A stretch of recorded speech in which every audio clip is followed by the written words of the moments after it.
Hi friends, எல்லாருக்கும் வணக்கம். எல்லோரும் எப்படி நல்லா இருக்கீங்களா?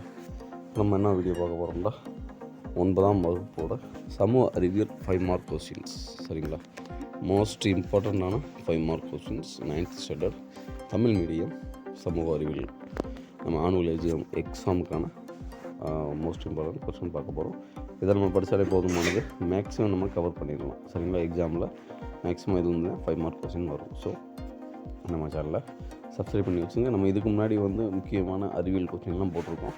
ஸோ நம்ம சேனலில் போய் பார்த்துட்டு அதை தெரிஞ்சுக்கணும். ஓகே ஸ்டூடெண்ட்ஸ், வாங்க வீடியோக்குள்ளே போகலாம். 1857ஆம் ஆண்டு புரட்சியின் தோல்விக்கான காரணங்களை எழுதுக. நீங்கள் எப்போ கொஸ்டின் ஆன்சர் எழுதினாலும் நீங்கள் எப்படி எழுதணும்னா பாயிண்ட் படி எழுதணும். சரிங்களா? பேராகிராஃப் மாதிரி எழுதாமல் பாயிண்ட் போட்டு எழுதுங்க. அப்போ தான் உங்களுக்கு மார்க்கு நிறையா வரும். சரிங்களா? செகண்ட், சீர்திருத்த இயக்கத்தின் தாக்கம் குறித்து விரிவாக விடையளிக்கவும். 3 வெப்பநிலை எவ்வாறு அளவிடப்படுகிறது? நில அதிர்வை வரையறுத்து அதன் விளைவுகளை பட்டியலிடுக. மரபு குறியீடுகள் மற்றும் சின்னங்கள் குறித்து ஒரு பத்தி எழுதுக. முதலமைச்சரின் அதிகாரங்கள் மற்றும் பணிகளை விவரி. 7 சாலை விபத்துக்கான காரணங்களை விவரி.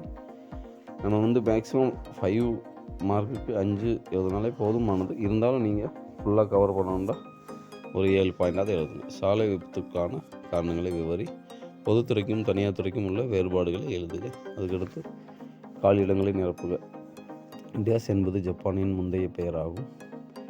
கிபி 1453 கான்ஸ்டாண்டினோபிளை ரேஸ் கைப்பற்றினார்.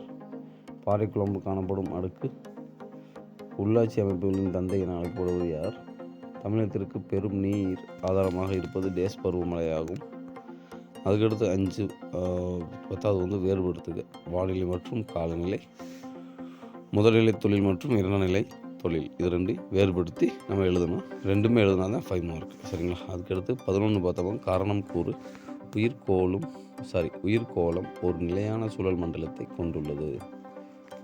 12வது சங்க காலத்தில் தொழில்களும் கைவினைக்கலைகளும் எவ்வாறு பொருளாதாரத்தை மேம்படுத்தின?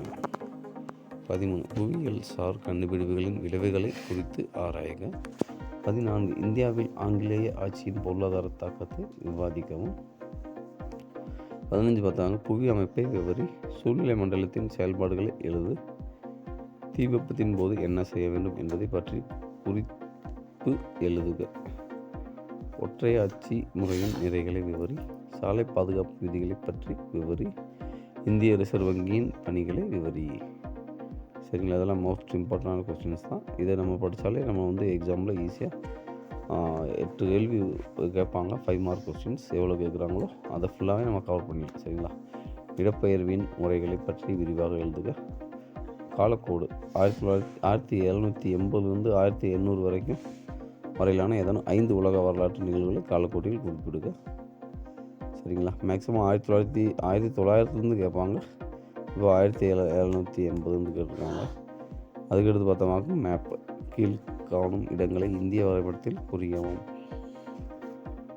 காஷ்மீர், டெல்லி, வங்காளம், அகமதாபாத் குஜராத்தில் இருக்குது. மதுரை, அது மதுன்னு எழுதியிருக்கேன், மதுரை. சரிங்களா? மதுரை நம்ம தமிழ்நாட்டில் இருக்குது. காஷ்மீர் மேலே இருக்குது. ஜம்மு காஷ்மீர், டெல்லி நடுவில் இருக்குது. ஹரியானா அண்டு யூபிக்கு இடையில டெல்லி ஒரு யூனியன் டெரிட்டரி. வங்காளம், மேற்கு வங்காளம் சொல்லுவோம்ல, பீகார் சைடு இருக்குது. அகமதாபாத் குஜராத் அண்ட் மதுரையின் ஸ்டேட் தமிழ்நாடு. சரிங்களா?